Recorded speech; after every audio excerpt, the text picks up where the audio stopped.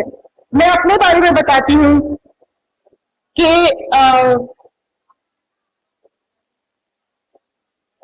میں چونکہ پیشے سے ڈاکٹر ہوں، جو جوانی ہے وہ تو بھی دنیاوی تعلیم میں اپنی ڈاکٹری کی پڑھائی میں پوری چلی گئی، لیکن جب قریب 10 سال پہلے مجھے موقع ملا کہ میں قرآن کو سمجھ کے پڑھنے کے لیے ہمیشہ چاہتی تھی کہ قرآن میں کیا لکھا ہے، قرآن کی اللہ تعالیٰ ہم سے کیا کہنا چاہتے ہیں، کیونکہ قرآن ایک پوری زندگی جینے کا سار اس میں ہے۔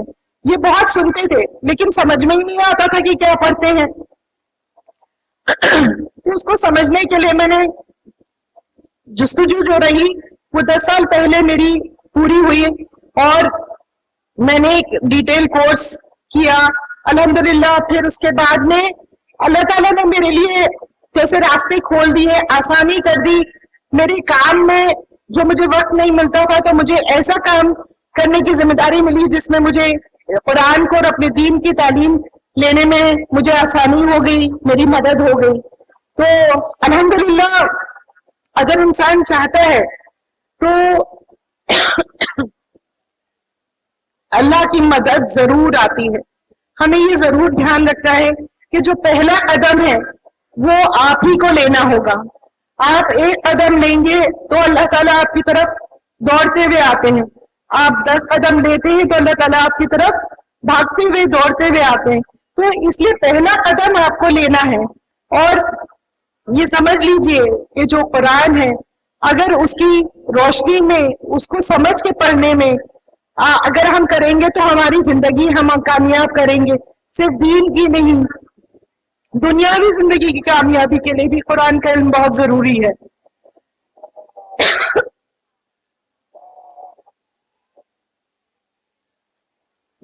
قرآن کے 5 حق ہیں جو اللہ تعالیٰ نے ہمیں بتائے ہیں، تو وہ جو 5 حق ہیں وہ ہیں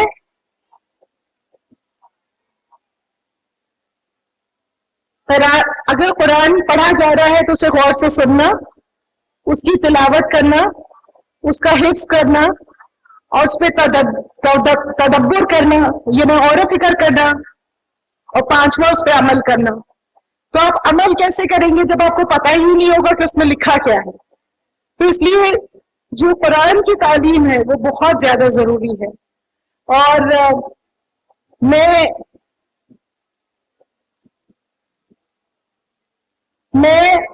آپ سے یہی گزارش کروں گی کہ آپ اپنی بچیوں کو ضرور پڑھائیں، اور یہی میرے اس کا وہ سار ہے کہ اپنی آنے والی جنریشنز کے لیے اور اپنی بہتری کے لیے بچیوں کو پڑھانا بہت ضروری ہے۔ اور میں مفتی جنید صاحب کو پھر سے مبارکباد دیتی ہوں اس پروگرام کو آرگنائز کرنے کے لیے، اور اتنا بڑا جو مشن وہ آگے لے کے چل رہے ہیں، اور اللہ تعالیٰ آپ کو اس میں کامیابی عطا فرمائے۔ جزاکم اللہ خیرا کثیرا۔ السلام علیکم ورحمۃ اللہ وبرکاتہ۔